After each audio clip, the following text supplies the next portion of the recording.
Action. Hello, my name is Parker Dune. I'm part of the Lead the Way project, and I'm currently taking Principles of Engineering. And this is our elevator project. Now, I was the builder, and we had our own code writer, but I was in charge of building and designing them. Now, I came up with the original design, and then our coder, our program writer, went back and wrote the program for it. And what we originally did was a very small-scale, simple setup. And then we decided to go above and beyond and add some stuff that wasn't originally called for. The constraints for it was it needed to have lights on each floor, call switches on each floor, and then lights inside the elevator, and then call switches inside the elevator. So our original idea was for it to actually be timed in between each floor, and the motors would move on a time basis. But then we decided to do a switch on it, and this is what we came up with. There's a switch on each side, on the inside of each floor, and when the elevator gets to that floor, it hits the switch, and that way it knows it's in there. And then we also added the doors, which open on a switch and then close on a switch.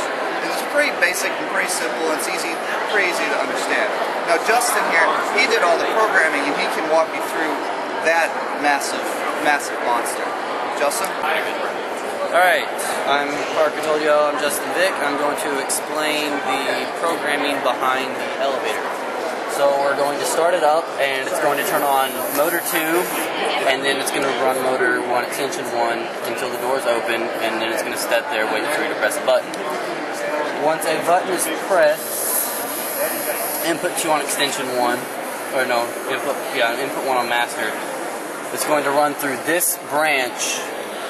It's going to close the doors, wait for them till that switch is pressed, stop the motors, turn off the light, and move the elevator till it hits the switch in the inside, tell it stop. It's going to change a variable system that I set in place to tell it what floor is on and where it's going to go. After that, it's going to turn the lights on for floor 2, and then it's going to sit there for 5 seconds.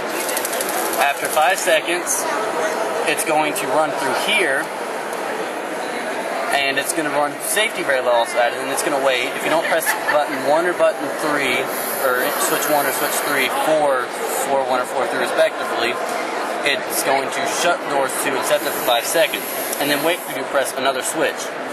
After another 5 seconds, it will reset and go down through floor 1. Which is exactly like floor 2, but it says set for different variables, depending on if it's floor 2 or floor 3. After it runs through that, it sets back to where it was in the beginning. The variables I have set is just a +0 at the beginning, just to get the variable into play.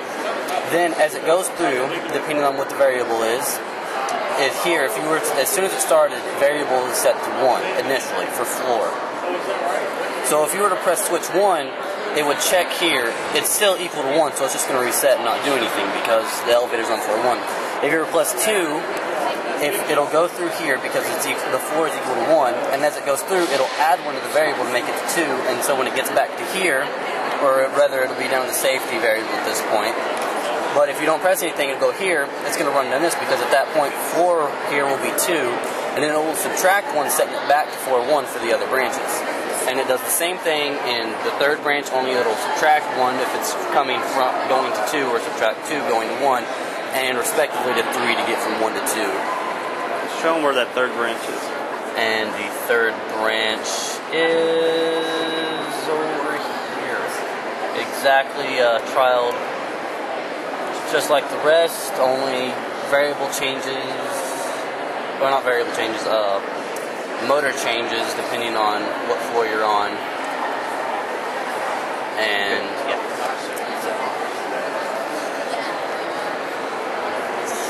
So here we have the full control scheme of this elevator.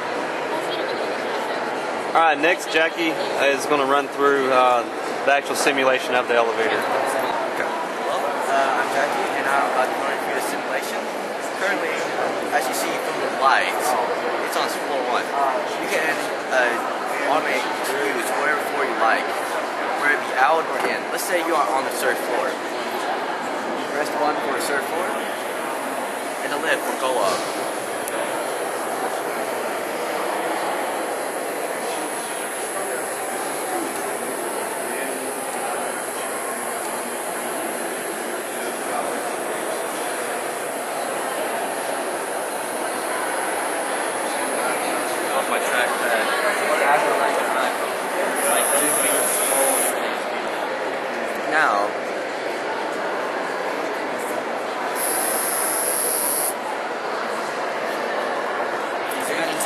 Now, let's say that you are back You're now and you want to go down, but no one's in here.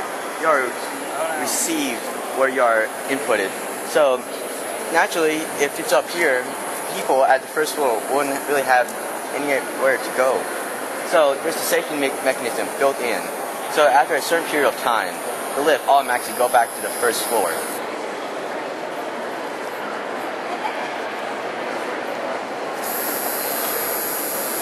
Of course, it also works for the inside too.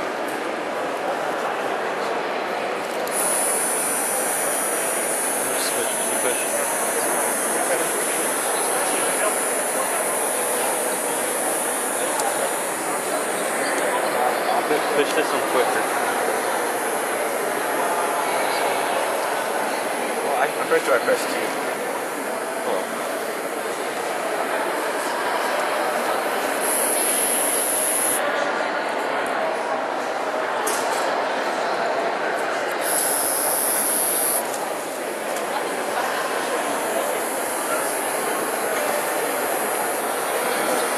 It's hard to get.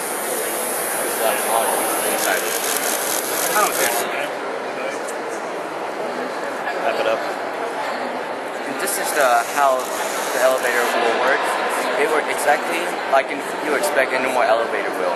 The outside clicks, it works the inside, and a safety mechanism for when no one is using it.